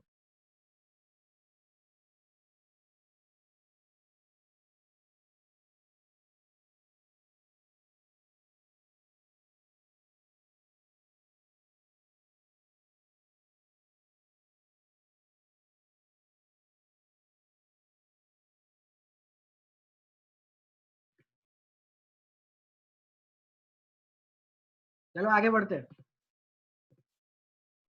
अब हाफ रिएक्शंस देखते हैं। डैनियल सेल में कौन सी हाफ रिएक्शंस होती है? तो कॉपर वाली हाफ रिएक्शन, जिंक वाली हाफ रिएक्शन, ये ऑलरेडी पढ़ा दिया मैंने। Reduction half cell, oxidation half cell, ये है ओवरऑल रिएक्शन। तो यहाँ पे एक फिल इन द ब्लैंक है, प्लीज रेज योर हैंड। थोड़ा इंटरेक्ट कर लो, आंसर दे दो, आप लोग को भी लगेगा हाँ चलो पढ़ाई चल रही है। नहीं तो फिर ये क्लास में और वीडियो लेक्चर में कुछ भी फर्क नहीं रहेगा। वन साइडेड वीडियो लेक्चर नहीं होना चाहिए। Please raise your hand if you know the answer to the fill in the blanks. Tejas answer दीजिए पहले, फिल इन द ब्लैंक का। Reduction half occurs at, zinc rod. Reduction half occurs at zinc rod. नहीं sir, गलत हो गया ना। Reduction R, R मतलब consonant, consonant मतलब cathode, C. Reduction cathode, oxidation anode, बराबर है। हाँ सर, हाँ, तो रिडक्शन किस पे होगा? रिडक्शन होगा कॉपर वाली चीज पे, और ऑक्सीडेशन किस पे होगा? कॉपर है। चीज पे। ठीक है, नोट कर लो। इसका आंसर लिख देते हैं, इसको लर्न करेंगे हम। Reduction half occurs at cathode, in this example copper, और यहाँ पे हम लिखेंगे oxidation half occurs at anode, in this example zinc. तो ये सिर्फ इस एग्जांपल की बात है, जिंक और कॉपर। कॉपर पे हमेशा रिडक्शन होगा ऐसा है क्या? नहीं, कॉपर पे ऑक्सीडेशन भी हो सकता है, रिडक्शन भी हो सकता। जिंक के सामने कॉपर पे रिडक्शन होगा। जिंक पे हमेशा दुनिया में ऑक्सीडेशन होगा क्या? नहीं, जिंक पे ऑक्सीडेशन भी हो सकता है, रिडक्शन भी हो सकता है। इस एग्जांपल में जिंक पे ऑक्सीडेशन हो रहा है, क्योंकि इस एग्जांपल में जिंक एनोड है। Next, fill in the blank. Electrons flow from zinc to copper in the outer circuit. Hence, conventional current flows from copper to zinc. Simple है ये चीज। ठीक है, कपिल डाउट है क्या? कपिल नहीं, शायद आंसर दे रहे थे, हाथ हटा लिया उन्होंने, थैंक यू। तो copper to zinc is the answer, because today is the first class. तो आज बहुत कुछ कॉन्सेप्ट हमने डिस्कस किए। नेक्स्ट क्लास से क्या होगा, मेरे पास और क्वेश्चंस रहेंगे, कुछ न्यूमेरिकल क्वेश्चंस हम प्रैक्टिस करेंगे क्लास में ही। तो नेक्स्ट क्लास और ज्यादा इंटरेक्टिव होगा, आप लोग और ज्यादा आंसर्स दे पाएंगे अगले क्लास से। ठीक है, तो जो क्वेश्चंस होते हैं जिसको न्यूमेरिकल एमसीक्यू क्वेश्चंस जो होते हैं, जैसे एग्जाम में पूछने वाले हैं, वो वाले क्वेश्चंस हम क्लास में प्रैक्टिस करेंगे। तो आज का क्लास कुछ लोगों को बोर भी हो रहा होगा। आई रिक्वेस्ट कि नेक्स्ट टाइम पे भी आना, उसके नेक्स्ट टाइम पे भी आना, प्लीज रिक्वेस्ट कर रहा हूँ। क्लास में हम क्वेश्चंस प्रैक्टिस करेंगे थोड़ा कंटेंट होने के बाद। आज बहुत सारा कंटेंट हमने कवर कर लिया है, हम आगे बढ़ते हैं अभी।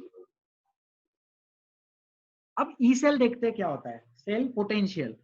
तो सेल पोटेंशियल मतलब क्या होता है, अपने पास में दो कंटेनर्स है, दो कंटेनर्स है या दो टर्मिनल्स है, एक है कैथोड और एक है एनोड, बराबर। तो एनोड पे होता है एनोड पोटेंशियल और कैथोड पे होता है कैथोड पोटेंशियल, सिंपल लॉजिक है। तो दोनों जो पोटेंशियल होते हैं, इन दोनों पोटेंशियल्स को ऐड करके हम सेल पोटेंशियल डिफाइन करते हैं। तो एक्चुअली होता क्या है, सेल पोटेंशियल जो होता है ना, cell potential is addition of cathode and anode. Cathode और एनोड को ऐड करके सेल पोटेंशियल डेवलप करते हैं। Please hold. Cell potential is the addition of cathode and anode. तो ई सेल अगर पॉजिटिव है तो वो सेल स्पॉन्टेनियस है। ई सेल अगर पॉजिटिव है तो वो सेल स्पॉन्टेनियस है। स्पॉन्टेनियस सेल का मतलब वो सेल क्या है, वो सेल गैल्वेनिक सेल है, और वो गैल्वेनिक सेल इलेक्ट्रिसिटी प्रोड्यूस कर सकता है। अब प्रोड्यूस कर सकता है मतलब केमिकल से कन्वर्ट करके, ऐसे हवा में से इलेक्ट्रिसिटी जनरेट नहीं होती, कोई दूसरी फॉर्म ऑफ एनर्जी कन्वर्ट होती है। तो chemical energy is converted to electrical energy अपने आप। अपने आप मतलब स्पॉन्टेनियस। तो गैल्वेनिक सेल में केमिकल एनर्जी कन्वर्ट होती है इलेक्ट्रिकल एनर्जी में। ठीक है, अब अगर ई सेल जो है वो निगेटिव आ गया, तो ई सेल अगर निगेटिव आया, इसका मतलब हमें एनर्जी देनी पड़ी वो रिएक्शन करवाने के लिए, जबरदस्ती एनर्जी देनी पड़ी वो रिएक्शन प्रोसीड करवाने के लिए। जब एनर्जी देना बंद करेंगे तो वो रिएक्शन भी बंद हो जाएगा। और ई सेल अगर जीरो है तो वो सेल को हम इक्विलिब्रियम पे बोलते हैं, वो एक लिमिटिंग कंडीशन है, उसको थ्रेशोल्ड बोलते हैं। जीरो के इधर निगेटिव नॉन स्पॉन्टेनियस, जीरो के उधर पॉजिटिव स्पॉन्टेनियस। तो ये भी इजी वाला कंसेप्ट ही है। आज का लास्ट कंसेप्ट, सेल पोटेंशियल होता है reduction potential of cathode and oxidation potential of anode. तो कंसेप्चुअल डेफिनेशन है आरसी प्लस ओए, reduction at cathode plus oxidation at anode. ये दोनों पोटेंशियल्स को अगर हम ऐड करेंगे तो उससे मिलता है ई सेल। लेकिन हम यूज करते हैं आरसी माइनस आर ए। ये वाला फॉर्मूला आप लोगों ने देखा होगा, और कई बार आप लोगों को डाउट भी आया होगा, सर कभी तो वो जो दिया रहता उसका निगेटिव ले लेते और कभी तो उसको डायरेक्टली ले लेते, हमें कैसे पता चलेगा निगेटिव लेना कि डायरेक्टली लेना? तो वो चीज हम नेक्स्ट टर्न पे डिस्कस करने वाले हैं। लेकिन अभी के लिए we will try to remember the formula E naught cell is equal to E R C minus E R A. यहाँ पे नॉट लगाते जाना, E naught R C minus E naught R A. Naught मतलब standard condition, क्योंकि ये topic हो गया है तो स्टैंडर्ड कंडीशन क्या होता है मैं इतना डीप में नहीं बताऊंगा, एनसीईआरटी से आप लोग पढ़ सकते हैं standardised conditions. According to IUPAC condition, standard reduction potentials are now called as standard electrode potential. जब मैं क्लास 12th में था रिडक्शन पोटेंशियल और इलेक्ट्रोड पोटेंशियल में डिफरेंस ही नहीं समझ में आता था। मुझे लगता था इलेक्ट्रोड पोटेंशियल कोई नया चीज है और रिडक्शन पोटेंशियल मतलब ऑक्सीडेशन पोटेंशियल का उल्टा है, जो कि बात बराबर है, लेकिन रिडक्शन पोटेंशियल को ही इलेक्ट्रोड पोटेंशियल बोलते हैं। ये मुझे क्लिक नहीं होता था, इसलिए मेरा इलेक्ट्रोकेमिस्ट्री डिफिकल्ट था, मुझे ठीक से समझ में नहीं आया था मेरी 11th 12th में। लेकिन आप लोगों के टाइम ये प्रॉब्लम नहीं होना चाहिए, आप लोगों को ये चीज पता होनी चाहिए कि रिडक्शन पोटेंशियल जो है उसी को इलेक्ट्रोड पोटेंशियल बोलते हैं। बाय डिफॉल्ट पूरी दुनिया रिडक्शन पोटेंशियल के टर्म्स में बात करती है, और अगर दुनिया रिडक्शन पोटेंशियल के टर्म्स में बात कर रही है मतलब ऑक्सीडाइजिंग पावर के टर्म्स में बात कर रही है। सही बात है, जिसका पोटेंशियल रिडक्शन का उसका पावर ऑक्सीडेशन का, और ऑक्सीडेशन का पावर मतलब ऑक्सीडाइजिंग एजेंट। तो दुनिया वाले हर चीज को ऑक्सीडाइजिंग एजेंट अज्यूम करते और उसके रिडक्शन पोटेंशियल के टर्म्स में बात करते और फिर इलेक्ट्रोकेमिकल सीरीज का टेबल बनाते, और वो इलेक्ट्रोकेमिकल सीरीज के टेबल के रिस्पेक्ट में हम डिसाइड करते हैं कि कोई भी दो चीजें लेंगे तो उसका सेल पॉजिटिव बनता कि निगेटिव बनता। उसका ई सेल पॉजिटिव आया मतलब वो चीज स्पॉन्टेनियस है, वो ई सेल निगेटिव आया तो वो चीज नॉन स्पॉन्टेनियस है। तो ये लास्ट वाला लाइन याद रखेंगे, स्टैंडर्ड रिडक्शन पोटेंशियल ही इलेक्ट्रोड पोटेंशियल है। कुछ मेंशन नहीं किया है मतलब उसको रिडक्शन पोटेंशियल अज्यूम करेंगे। आई hope this is clear for everyone. अब तक जो पढ़ाया उसमें अगर कोई डाउट है तो प्लीज अपना हाथ उठाए, raise your hand if you have difficulty in anything which has been taught till now. अब तक जो भी डिस्कस किया है उसमें अगर डाउट है तो प्लीज पूछो। कोई डाउट नहीं है यहाँ तक? प्लीज एक बार फिर से, I insist, I request, doubt पूछ लो। नहीं पूछना है? Thank you so much, thank you for attending the class. जो लोग स्टार्टिंग से अभी तक बैठे थे मेरे साथ, थैंक यू सो मच, आप लोगों ने लाइव का 1.5 घंटा मुझे दिया। आई होप 10-15 मिनट का तो भी कंटेंट समझ में आया होगा। घर पे जाके इलेक्ट्रोकेमिस्ट्री के अगर किसी ने 4 भी क्वेश्चन सॉल्व कर लिए तो मेरा आज का क्लास सक्सेसफुल हो गया, ऐसा मैं कंसिडर करूंगा। सर आपके कंसिडर करने से क्या होता है, हमको सॉल्व तो करने दो पहले। Okay, thank you so much for attending the class. Next turn पे हम मिलेंगे। You can ask me your difficulties over WhatsApp.